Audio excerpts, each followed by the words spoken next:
Hello, my name is Mark Bartow with Bevo Analytics. I'd like to welcome you and to thank Kamala Harris and Tim Walz for taking the courage to go up against Donald Trump in this election process of 2024. I think their policies should be able to get us towards a better way of life in this country. To continue to work for us as well as their donors, to make it a better place for all of us.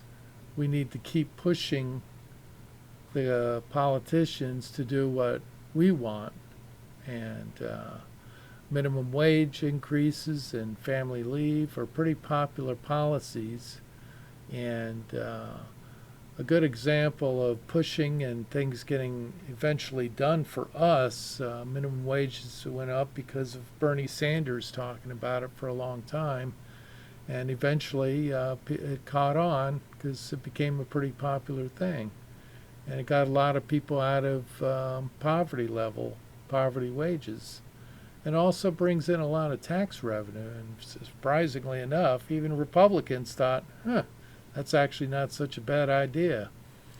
And that's where a lot of the policies that, like Cenk Uygur had written in his book, Justice is Coming, um, talked about all the different policies that progressives and have been talking about for decades, really. Um, but these policies have been basically cast aside because of the money in politics. That's the legalized bribery, as it were. Cenk Uygur usually talks about on the Young Turks. Yeah, programming, which is a very excellent program from 6 to 8 Eastern Time, by the way, Monday through Friday. They have excellent news coverages, 2 hour segments, as well as bonus episodes for members. You can find them on YouTube. A lot of the different programming on of the Young Turks is televised, or not televised, but online on the YouTube channels. So definitely look them up. I get most of my information lately from them because no other news organizations are as honest and well balanced too. I mean, they can beat up on Democrats just as easily as Republicans, and it's not that hard to do actually. But there is some hope. Keyword hope for the Harris Walz ticket because of the fact that Walz had done a very good job in Minnesota on a lot of progressive ideas. And there are, some of these ideas are in other states. He's getting benefit for the school lunch program as well as breakfast, free lunch and breakfast for school students. But some other states also do that, but it's starting to catch on a little bit. Much like the $15 minimum wage thing, it started catching on. And that's the thing about progressive ideas. It's like if it helps, majority of people, then why not, right?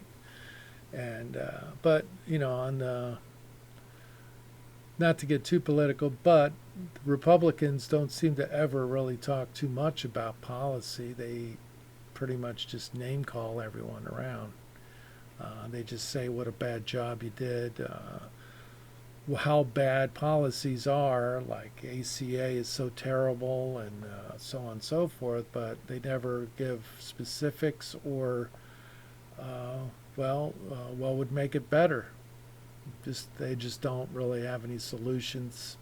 Usually it costs money, and they're not willing to spend money, so they're willing to cut tax money, though, to cut the revenue of our country and give it to the rich and let the rich get richer, which millionaires became billionaires. Like From a million to a billion is 1,000. So it's like, yeah, if you're a millionaire and became a billionaire, it's 1,000 times more, uh, which is astounding, right? Like, well, if I was making $5 an hour and I got 1,000 times more, well, then I'm making $5,000 an hour. That's how off keel it all is right now. Uh, if you're 100 millionaire, you should be good. You know, if you got a billion, you got more than good. And to say, well, I'm going to need a tax cut more, and then they don't even get taxed. The Social Security, it gets capped at such a low rate. Like let's say even like LeBron James, 20 million a year or whatever or more, right? So his Social Security tax is up to like about 400,000, if that. On the other 19,600,000, there's no Social Security taken out. So, there's a lot of room. Social Security can be solved overnight.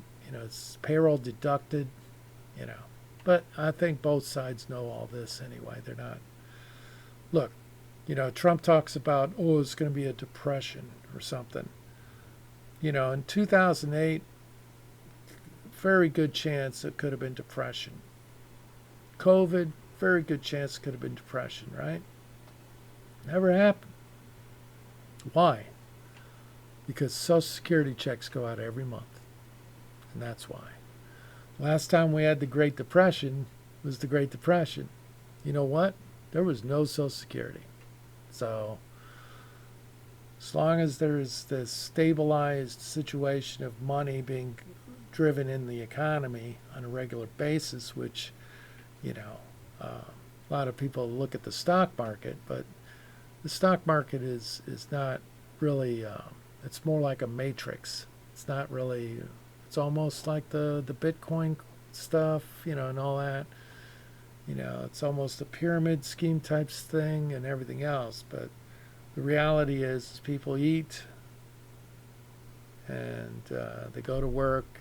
They do the vacillation of the economy of just turning over, going to work, making money, pay for their housing and clothing and food. So, that's the economy. The stock market's not an economy. It's just a place that billionaires put their money. That's all it is. Now, there is the leverage of that. Those companies get the leverage of their stock in order to borrow money from banks to build factories and so on. But for the most part, it's just a matrix of money for billionaires to throw their money because there's nowhere else to put it. They can only buy so many houses. They can only build so many yachts. They already got 5 or 6 yachts, 5 or 6 houses and condos and and everything else. They still want more money for some reason. I don't know what for. And then they got a bunch of stock. So at any rate, I'm getting off track here. Anyway, my book, Middle Class Jobs, has got the policies that can deal with the immigration thing, in which case, in reality, they must have read my book, because my immigration policy, which is just a rough draft type thing, they're just basic ideas. They're not something like, oh, you got to go by this. It's just an outline of an idea of like having the judges and lawyers, additional judges and lawyers and immigration officers to process the immigrants as they're coming across, which sounds familiar, right? It's pretty much the bipartisan Republican leaning deal that dealt with it. And if it's Republican leaning, you say, oh my gosh, but reality is, conservatism, if it's moderate, is not a bad thing. Some things you got to have a line somewhere, which there's not too many lines around here lately in this world. That's just changed so much as far as what is What can Trump do as an example? The guy does everything that oh my gosh, right? Like in the 50s, if any of what he's said and done in the 50s, people would be like traumatized, and even this day and age, people are traumatized by what he does and how he gets away with everything he gets away with. Don't understand it, but it is what it is. People are just dysfunctional in their way of understanding of what's going on, as far as I'm concerned.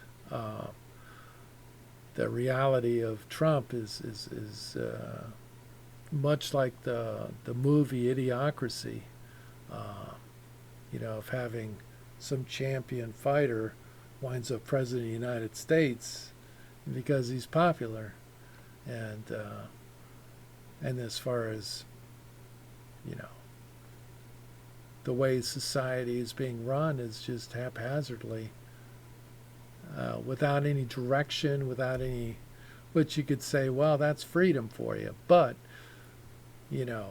systems have to work. People have to have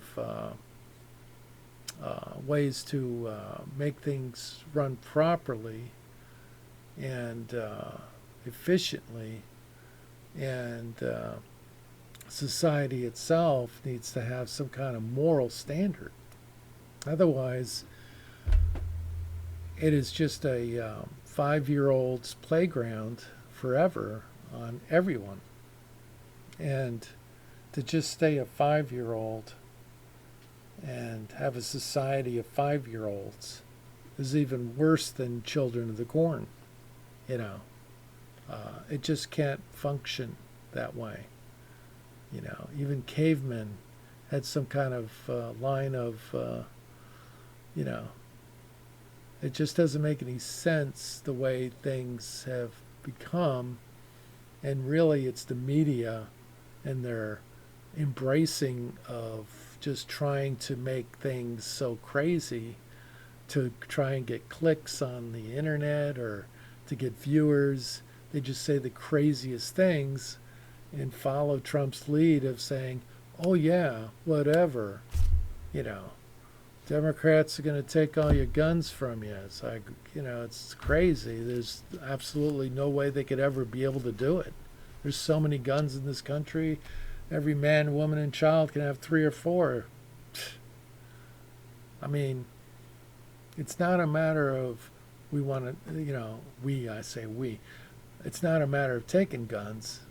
It's a matter of having practical laws that make the guns not kill innocent people when by some 17-year-old that's he got mental issues, which I think most 17-year-olds have mental issues of some sort, to various degrees. But it's just too easy to grab a gun and think that that's the solution, and it's not. I mean, third world countries have all that. Trump likes to say, "Oh, we're a third world country." It's like, yeah, we are. We, in a way, if you're going to act like a third world country, then you're going to be a third world country. You want to have a dictatorship and all this, whatever. That's what every third world country has, right? A dictatorship. Like his solutions are what again? Oh, build a wall. Yeah, well, defense bills, you could have thrown a wall in there, but you weren't smart enough to figure that one out. And Mitch McConnell didn't do it because he didn't want to spend $20 million a year on a wall. Basically, there's no donors for it, right? There's no Boeing aircraft involved in a building of a wall, But, it's more to it than a wall anyway. The immigration officers and lawyers and judges to process these people. And, of course, trying to solve some of the diplomatic issues, which in my book too, diplomacy, come on, let's use diplomacy. It's so much cheaper. It's so much cheaper than building an aircraft carrier, right? If instead of one aircraft carrier, use the money for diplomats, And I mean, not to say we're the United States, we're going to do what you want, only if you give us a bunch of money, or something. Or we're just going to do it because we want to take your oil, or we want to do it because we want to pollute your water. You know, no. I mean, use diplomacy of, like, let's live like common decency people. The United Nations really should have been more uh, diplomatic. And, you know, the second Iraq war, there was like nobody was in favor of, but Bush W went in anyway. And, the Gaza thing, no, the United Nations doesn't, wants the ceasefire, but Israel doesn't want it. They just want to keep going. And the U.S. is just, well, we got to back them. We got no choice. And then,